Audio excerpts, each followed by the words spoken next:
Alléluia. Votre présence est venue rehausser ces lieux d'une onction particulière. Amen. Vous savez que vous êtes tellement important aux yeux de Dieu qu'à cause de votre présence simplement, le Saint-Esprit va venir ici pour commencer à agir. Rien qu'à cause de toi, le Saint-Esprit se décide à faire des choses ce matin. Amen. Alléluia. Bien-aimé, c'est à cause de toi que le Saint-Esprit est venu dans ces lieux. Parce qu'il avait rendez-vous avec toi. Il est venu ici pour rencontrer ton problème. Il est venu pour te toucher, pour te consoler, essuyer tes larmes. C'est ça que le Saint-Esprit est venu faire ce matin. Alléluia.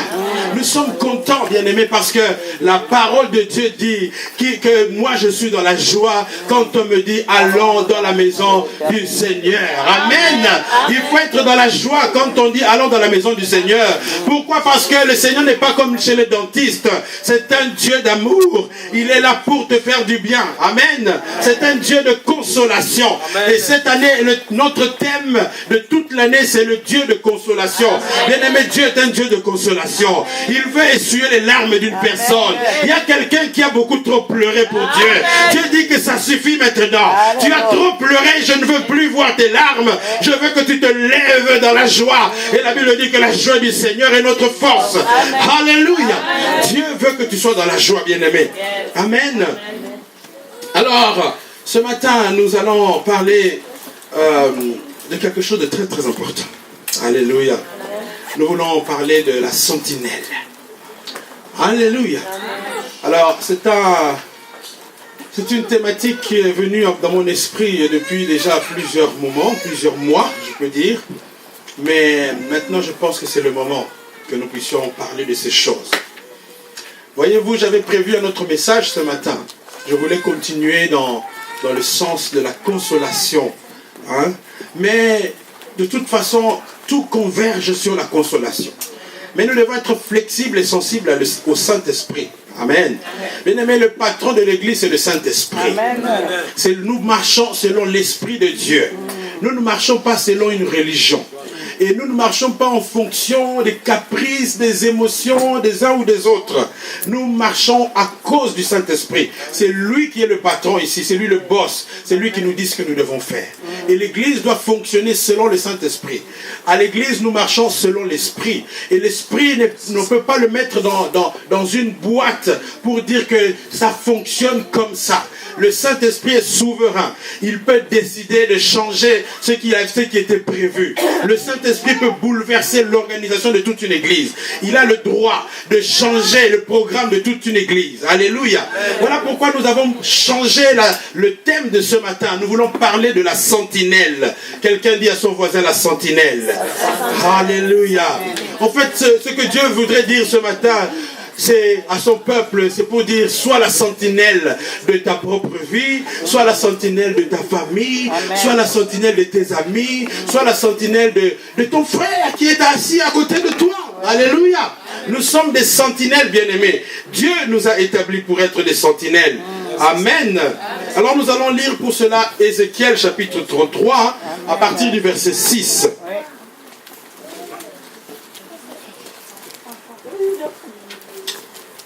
Ézéchiel 33, verset 6. Alléluia. Alors, s'il y a quelqu'un qui ne comprend pas très bien le français, vous levez votre main. Nous allons vous affecter quelqu'un qui prête très bien le néerlandais, qui va vous traduire. Alléluia. Y a-t-il quelqu'un d'autre qui ne parle pas très bien le français? Nous voulons bien comprendre la parole de Dieu. Voilà. Sinon, nous avons beaucoup d'interprètes dans la salle. Ézéchiel chapitre 33 verset 6. Si la sentinelle voit venir l'épée et ne sonne pas de la trompette, si le peuple n'est pas averti et que l'épée vienne enlever à quelqu'un la vie, celui-ci périra à cause de son iniquité. Mais je redemanderai son sang à la sentinelle. Amen. Je redemanderai son sang à la sentinelle. La sentinelle, je pense que ceux qui ont vécu au Congo ont une meilleure compréhension de ce que veut dire la sentinelle. Amen.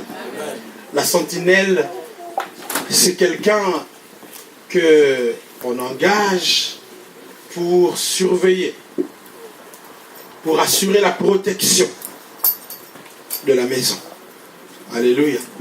C'est quelqu'un dont la responsabilité est de veiller à la sécurité des personnes.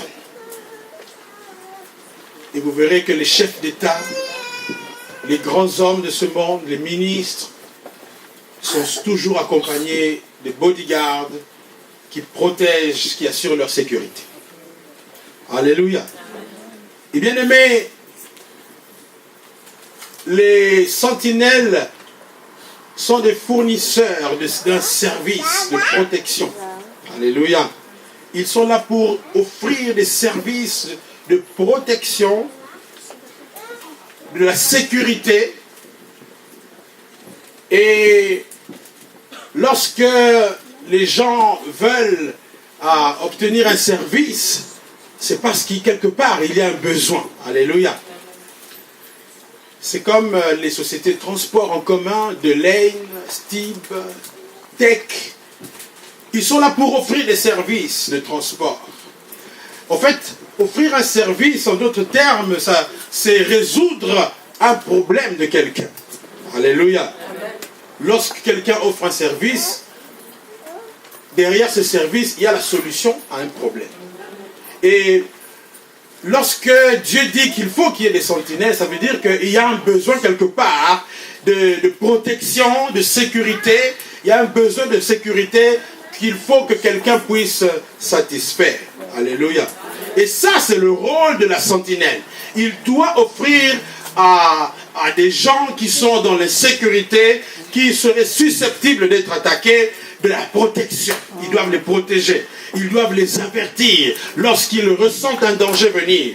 Alléluia. Amen. La sentinelle joue un rôle très très important. Et la sentinelle, lorsque lui il est en service, pendant que les patrons et les enfants du patron dorment, la sentinelle lui doit être en éveil pour veiller à ce que personne ne vienne attaquer les enfants de Dieu, personne ne vienne attaquer le patron. Lui doit protéger et il doit être éveillé pour voir ce qui se passe autour de la maison et prévenir certains dangers.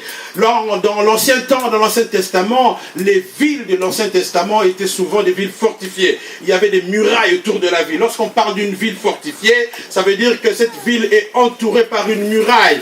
Et généralement, les sentinelles se placent au-dessus de la muraille, parce que ça leur met dans une position stratégiquement meilleure pour voir les éventuels ennemis qui veulent attaquer la ville. Et de par leur position, ils peuvent voir de très loin le danger venir. Alléluia. C'est ça le rôle d'une sentinelle bien-aimée. Et sachez que l'église est comme une ville qui est fortifiée. Les anges de Dieu entourent l'église. Et Dieu a placé aussi des sentinelles. Le pasteur est la première sentinelle de l'église. Parce qu'il est là pour veiller sur le troupeau de Dieu. Et Dieu a dit aux anciens, lisez cela dans l'épître de Pierre, paissez le troupeau de Dieu. Les pasteurs ont pour rôle de protéger les brebis. Alléluia. Souvenez-vous du roi David, lorsque on est venu le prendre pour qu'il aille donner à manger et à boire à ses frères qui étaient au front en train de combattre contre les Philistins. Et là, il y avait Goliath qui était là, qui menaçait le peuple d'Israël. Et David était un berger, c'était un berger, et lorsqu'il est arrivé là, quand il a dit, mais qui est cet incirconcis qui ose insulter le peuple de Dieu? Alors on lui a dit, mais on donnera un grand cadeau à celui qui va tuer ce Philistin. Alors il est allé, pardonnez-moi, donnez-moi de l'eau à boire s'il vous plaît. Il est allé voir le roi Saül pour lui dire, le roi lui a dit, mais tu es encore un enfant. Tu ne pourras pas combattre contre ce Philistin. Ses propres frères lui ont dit, mais tu as beaucoup de malice. Ils ont voulu le décourager. Mais écoutez la réponse de David. Ton serviteur était un berger. Il gardait les brebis.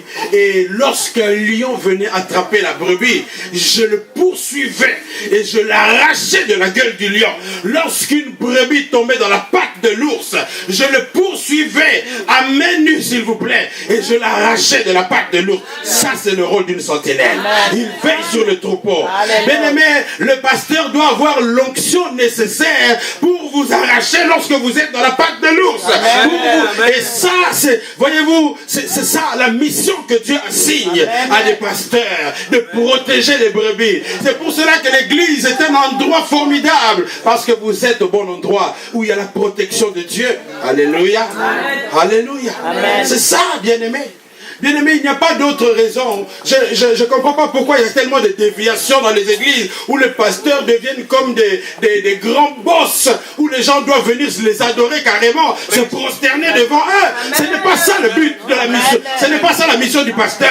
La mission du pasteur, c'est un berger. C'est de préserver, de prier pour les enfants de Dieu, prier pour les chrétiens et avoir la révélation de Dieu comme une vraie sentinelle spirituellement, avoir les genoux à terre pour que Dieu lui parle. L'onction du Saint-Esprit est libérée sur la personne du pasteur et il parle au sujet des enfants de Dieu. Il lui révèle des choses qui guettent le peuple de Dieu. Le pasteur est bien institué, hautement stratégique pour pouvoir voir les dangers qui veulent attaquer le peuple de Dieu. Et souvent, bien aimé, le Seigneur nous a tellement parlé. Parfois, je dors, je rêve qu'il y a une sœur qui est en train de vomir, de passer des moments difficiles. Et là, le Saint-Esprit te met la puce à l'oreille. Il y a un besoin de prier pour cette sœur. Et comme tu appelles la sœur, tu pries pour elle. La puissance de Dieu se manifeste. Et si la sœur était déjà dans la patte de l'ours, nous commandons au nom de Jésus à cet ours de la lâcher. Si la sœur était déjà prise dans la gueule du lion, sous l'onction de l'Esprit de Dieu, nous la retirons de la gueule du lion. C'est ça, bien-aimé, le rôle d'un serviteur de Dieu. Vous êtes au bon endroit parce que Dieu a oint des gens qui veillent sur votre vie, qui veillent sur votre âme. Alléluia. C'est ça la sentinelle. Bien aimé, une sentinelle, la première caractéristique de la sentinelle, c'est qu'il est éveillé. Alléluia. Il est éveillé pendant que tout le monde dort. Il doit avoir les yeux ouverts. Sinon les voleurs vont entrer, il ne va pas se rendre compte. Amen. Yes. Alléluia. Amen. La sentinelle doit être debout pendant que tout le monde est assis. Alléluia. Alléluia. Yes. Bien aimé, c'est pourquoi il faut encourager votre pasteur. C'est vrai. Parce qu'il joue un rôle important pour votre vie. Ne soyez pas là. Ne soyez pas des gens qui veulent toujours contester. Il faut soutenir. Parce qu'il est important pour notre vie. Alléluia. C'est vrai. Bien aimé, les parents sont des sentinelles pour les enfants. C'est vrai. Amen. C'est pour cela que Dieu dit, honore ton père et ta mère. Amen. Alléluia. Et c'est le premier commandement qui est assorti d'une promesse. Afin que tes jours se prolongent dans le pays que l'Éternel ton Dieu te donne. Pourquoi? Parce que les premières sentinelles, ce sont nos parents. Pendant que tu es encore faible, pendant que tu es encore bébé. Mais qui est-ce qui te protège? Pendant que tu es vulnérable, n'importe qui pouvait venir te voler, te tuer, mais ce sont tes parents que Dieu a mis autour de toi pour te protéger, pour te nourrir. Tu dois les honorer, tu dois les respecter, sinon tu encours la condamnation de Dieu, parce qu'il y a de ces gens-là qui sacrifient leur vie. Est-ce que vous savez que les parents, dès que tu deviens parent, tu perds une bonne partie de ta vie à cause des enfants. Tes nuits sont réduites, tout ton argent est partagé, tes plaisirs sont réduits parce que tu dois pourvoir aux besoins de tes enfants. C'est pourquoi quand un enfant déshonore son père, il a la malédiction de Dieu sur lui. Alléluia. Parce que ce sont des sentinelles. Si eux ne t'avaient pas protégé, mais tu serais déjà mort. Alléluia.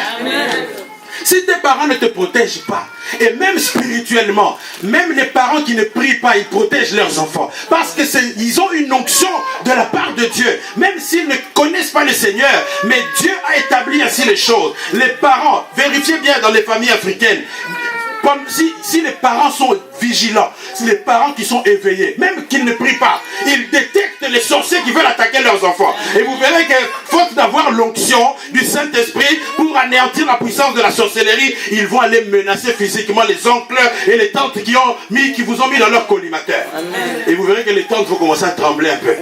Parce que papa et maman sont là. Il dit, débat, pas sur mes enfants. Alléluia. Amen. Mais il y a beaucoup de gens qui n'ont pas eu la chance d'avoir des parents vigilants. Et les sorciers ont joué dans leur maison. Et ils ont détruit la vie des enfants. Amen. Mais vous savez que je dis toujours que les jeunes aujourd'hui, nos enfants sont gâtés. Spirituellement, ils ont la chance. Vous avez la chance, bien-aimés. Parce que dans d'autres familles, les parents ne prient pas. Donc leur esprit est endormi alors qu'ils sont des sentinelles. Amen. Si vous avez... il y a certains maris, je ne les comprends pas. Ils font les chefs, le gros dos, alors que c'est la femme qui prie. C'est la femme qui te protège. Tu perds ton pouvoir si tu ne pries pas. C'est la femme qui devient chef spirituellement. Il y a même certains maris que je ne comprends pas. Ils tapent la femme qui prie pour lui. Mais je ne te comprends pas. Le jour où la femme va arrêter de prier pour toi, tous les sorciers vont te cuisiner à la sauce. Je sais pas quelle sauce. Alléluia. Mais vous savez que dans les familles où il y a des gens qui prient, les sorciers ont du fil à retordre. C'est pour ça que vous verrez qu'à cause, vous qui priez, les sorciers ne vous aiment pas du tout. Et nous avons déjà entendu ça dans beaucoup de délivrances. C'est à cause de toi, à cause de toi, vraiment, à cause de toi. Les démons parlent comme ça. Oui, c'est à cause de moi. Alléluia. Amen. Yes. Il y a de ces choses-là que le diable ne pourra plus faire parce qu'il y a des sentinelles qui les détectent. Alléluia. Il faut qu'il y ait des sentinelles dans l'église. Le pasteur est la première sentinelle dans l'église. Mais ça ne suffit pas. Alléluia. Il ne faut pas dormir sur les lauriers. Il y a beaucoup de maris qui sont comme ça. Ah, ma femme prie, ça va, il n'y a pas de problème. Lui peut dormir. Lui peut s'amuser. Tant qu'il sait que la femme va à l'église. Parce que tu pries bien. Mais toi-même, quand est-ce que tu vas commencer à prier? Alléluia. Bien aimé, nous devons comprendre qu'il y a une onction spéciale dans ce rôle-là. Dans l'église, il ne faut pas seulement qu'il y ait le pasteur qui veille. Bien sûr, le numéro 1, c'est lui. Parce que c'est comme ça partout. Dans une entreprise, s'il n'y a pas de PDG, c'est la foire. Dans les pays où il y a trop de démocratie, c'est le désordre. Alléluia. Et en passant à l'église, ce n'est pas une démocratie, l'église. Ah, je choque certaines personnes. Ce n'est pas non plus une dictature. Alléluia, c'est la théocratie. C'est le règne de Dieu. C'est le Saint-Esprit qui est le boss. C'est lui qui décide, c'est lui qui dit ce qu'on va faire. Amen. C'est comme ça. Et donc, la sentinelle, bien-aimée, a pour rôle de protéger. S'il dort, la ville est en danger. Alléluia. Et donc, la sentinelle, pendant qu'il est éveillé, il capte des informations. Il capte des informations nécessaires pour assurer la sécurité des gens. Bien-aimé, je ne parle, bien sûr, je ne voudrais pas dire que le pasteur ne dort jamais, c'est faux. Hein. Le pasteur dort. Il y a des moments où je suis très fatigué. Quand je suis trop fatigué, je vais vous choquer, j'ai dit je ne prie pas, je dors. Alléluia. Mais quand vous avez déjà accumulé un stock de prières, même pendant que vous dormez, dans votre esprit est en train de prier. N'avez-vous jamais remarqué que parfois vous priez dans votre rêve? Parce que votre esprit n'est pas endormi. Alléluia. À plusieurs reprises, parfois je dors, mais je me vois en train de prier dans le rêve. Alléluia. C'est parce que mon esprit est réveillé. Une bonne sentinelle doit être éveillée. Amen. 1 Pierre chapitre 5 verset 8 dit ceci.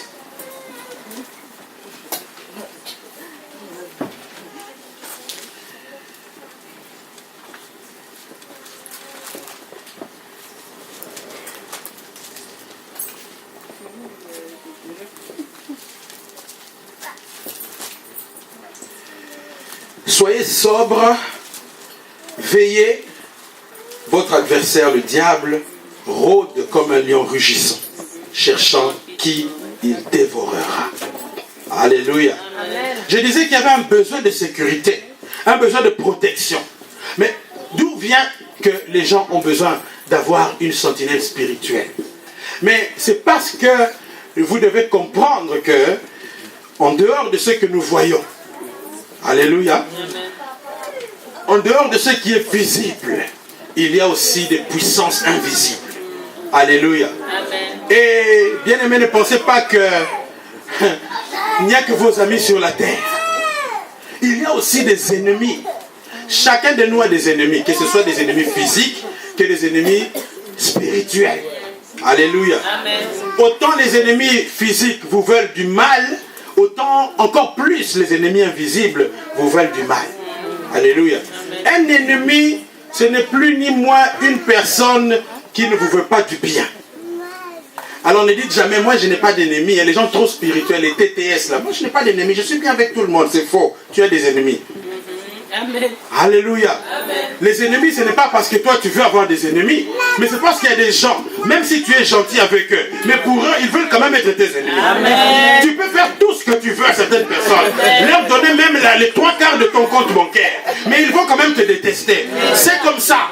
Alors bien aimé, ne t'attends pas que tout le monde soit tes amis. Il y a des gens qui ne t'aiment pas. Il y a des gens qui te veulent du mal, qui ont vraiment qui font des projets pour que tu souffres. Et quand ils dorment, ils rêvent comment je peux faire pour faire du mal à telle personne. Amen. Ils vous veulent du mal. Ce sont vos ennemis. Et quand vous savez que vous avez des ennemis, vous devenez prudent. Alléluia. Amen. Vous devez être prudent parce que tout le monde n'est pas vos amis. Alléluia. Amen. Il n'y a pas que vos amis sur la terre. Il y a aussi des ennemis. Amen. Mais bien sûr, Jésus lui-même a dit aimez vos ennemis. Amen. Il n'a pas dit soyez amis avec vos ennemis. Aimez-les seulement. De loin. Alléluia. C'est comme ça. Il ne faut pas être TTS là. Moi j'aime tout le monde. Tout le monde. Mais tu vas mourir trop vite. On va te tuer. Alléluia. Amen. Si tu n'es pas prudent, Jésus dit ceci. Soyez prudents comme le serpent. Amen. Il faut être prudent. Il n'y a pas que nos amis sur la terre. Et donc, si nous sommes prudents, nous devons avoir des sentinelles. Amen. Amen. Il faut avoir des sentinelles. Les sentinelles physiques, nous pouvons les avoir. Les sentinelles spirituelles sont encore de loin plus importantes. Parce que au-delà de ce que nous voyons, il y a aussi un monde d'esprit. Le diable, c'est un esprit. Tu ne le vois pas. Et il ne viendra jamais chez toi, Jennifer, pour dire, mais voici le diable avec sa queue. Coucou, c'est moi, je suis là. C'est moi, regardez-moi Lucifer. Il ne viendra jamais comme ça. Il est rusé. C'est un menteur. La Bible dit qu'il se déguise en ange de lumière. Amen. Alléluia. Amen. Le diable est un esprit, tu ne peux pas le voir. Et la Bible dit, soyez sobres, veillez, car vous avez un adversaire qui s'appelle Satan le diable. Et lui, il n'est pas votre copain. Satan, c'est pas le tonton de quelqu'un ici. Satan, c'est ton ennemi. Il a vraiment envie de te détruire. Si pour lui, tu devais pleurer du 1er janvier au 31 décembre, ce serait une bonne chose. Pour lui, il veut que tu souffres. Il veut que tu sois dans la peine. Il veut que tu échoues. Il ne veut pas que tu réussisses. C'est ça le diable. Il ne t'aime pas. C'est ton ennemi. Il est en train de faire des complots. Et bien aimé, ce matin, je voudrais comme une sentinelle avertir quelqu'un dans ce lieu. Le diable a formé des projets de malheur contre toi. Il veut, et c'est maintenant, bien aimé, si j'ai changé mon message, c'est parce que Dieu veut nous avertir des dangers imminents. Il y a des programmes qui sont en train de se faire pour frapper dans la vie de quelqu'un, pour frapper dans la famille d'une personne. Ça, c'est Dieu qui nous l'a dit. Alléluia.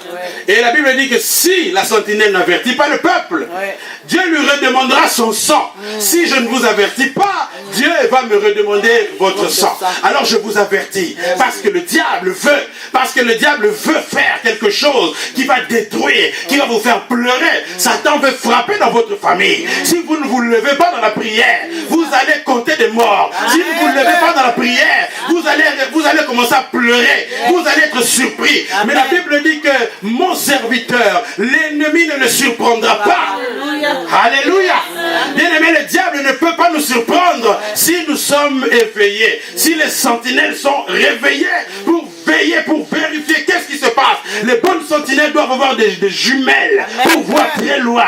Et nos jumelles, c'est la prière. Pendant que nous prions, nous jumelons le diable. Mais où est-il? Que veut-il faire encore? La Bible dit, si nous nous engageons à connaître le diable, c'est pour qu'il n'ait pas avantage sur nous. Alléluia.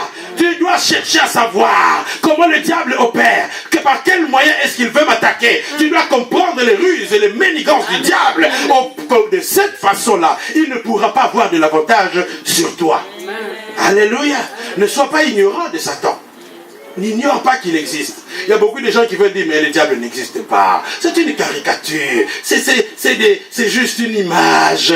C'est des histoires. Le diable existe, bien-aimé. Il existe vraiment. Amen. Amen. Amen. Alors, si nous croyons que le diable est notre adversaire, la Bible dit qu'il rôde comme un lion rugissant. Ouais. Il rôde, ça veut dire qu'il rôde, il vient en cachette, il vient sournoisement, il rôde, il cherche quel est le bon moment, il regarde quelle est la chose qui n'est pas bien protégée pour attaquer, il cherche qui il va dévorer. Ouais. Regardez les documentaires, j'aime bien regarder les documentaires où on montre les animaux, on montre les lions, comment ils attaquent. Regardez, suivez bien comment les lions attaquent les buffles, comment ils attaquent toutes sortes de les gazelles et les antilopes, là, comment les lions les attaquent. Ça va vous renseigner comment le diable aussi attaque les enfants de Dieu. Amen. Les lions, lorsqu'ils voient une troupe de buffles, par exemple, ils n'osent pas attaquer directement. Quand ils sont ensemble, ils savent qu'ils ne sauront pas vraiment il ne saura pas atteindre. Qu'est-ce qu'ils font? Ils observent, ils regardent. Quel est celui qui se retrouve seul, où il n'y a pas beaucoup de buffles? Ils vont voir celui qui est isolé. Alors celui-là, c'est une proie facile. C'est le maillon faible. C'est celui-là qu'on va attaquer. Alors ils attendent le bon moment où les autres sont un peu distraits. Ils ne voient pas qu'ils ont laissé leur frère là quelque part. Alors ils vont sauter sur lui. Ils vont s'agripper. Ils vont venir à trois. L'un va le prendre au cou. L'autre là-bas. Et l'autre là-bas. Et ils vont commencer à le déchiqueter. Et là, quand ils vont déjà l'étouffer, c'est fini. Alléluia. Amen. Mais lorsqu'ils sont à plusieurs, j'ai déjà vu où il y avait plusieurs buffles. Quand une lionne qui vient attaquer le buffle, mais quand les autres buffles se sont rendus compte que leur frère buffle est aussi attaqué, ils sont venus à plusieurs. J'ai vu le buffle prendre ses cornes, soulever la lionne et le projeter à plusieurs mètres. Alléluia. Amen. Lorsque nous sommes à plusieurs, nous sommes forts. Une église doit être unie pour faire face aux attaques du diable. C'est pourquoi je condamne l'esprit de querelle au milieu de notre église. Amen. Nous refusons cet esprit-là. Les esprits de blablabla, les esprits de tu as vu la sœur là, les esprits de comme ça, de songi, de kotonga batou, tout ça, nous réprimons ça au nom de Jésus. Amen. Nous refusons parce que ça tue l'unité. Ne parlez, vous savez, le principe simple, ne parle jamais du mal de quelqu'un. C'est tout. C'est pas plus compliqué que ça. Si la personne n'est pas là, parle moins de cette personne-là. Si vraiment tu trouves qu'il y a un problème sérieux, mais va voir la personne. Dis-lui, écoute mon frère, il y a ça aussi ou ça. Mais ne commence pas à aller voir la sœur X. Tu as vu la sœur là, tu as vu les cheveux qu'elle a fait. Mais vraiment, il y a des gens qui sont bizarres, hein. Ça c'est les démons vraiment, hein. T'as vu comment elle est? T'as vu comment elle s'est habillée? Mais où est ton problème, Managai? Où est ton problème? Qu'est-ce que ça peut bien te faire l'accoutrement de la sœur? Est-ce que tu t'es bien regardé toi-même d'abord? Voilà. Alléluia. Si nous faisons comme ça, nous allons éviter beaucoup de problèmes. Si tu vois quelqu'un qui est mal habillé, mais prie pour lui, c'est tout. Amen. Mais il n'y a pas plus à faire que ça. Prie pour la personne. Et puis le Saint-Esprit va préparer le terrain. Le jour où, vous savez, la meilleure personne pour convaincre les gens de changer, c'est le Saint-Esprit. Parfois nous sommes maladroits. Nous pensons bien faire, mais avec nos paroles humaines, maladroitement nous blessons les gens. Laissez le Saint-Esprit travailler dans le cœur de quelqu'un. Vous, votre rôle, la sentinelle, de prier pour la personne. Alléluia. Ça, c'était une parenthèse. L'unité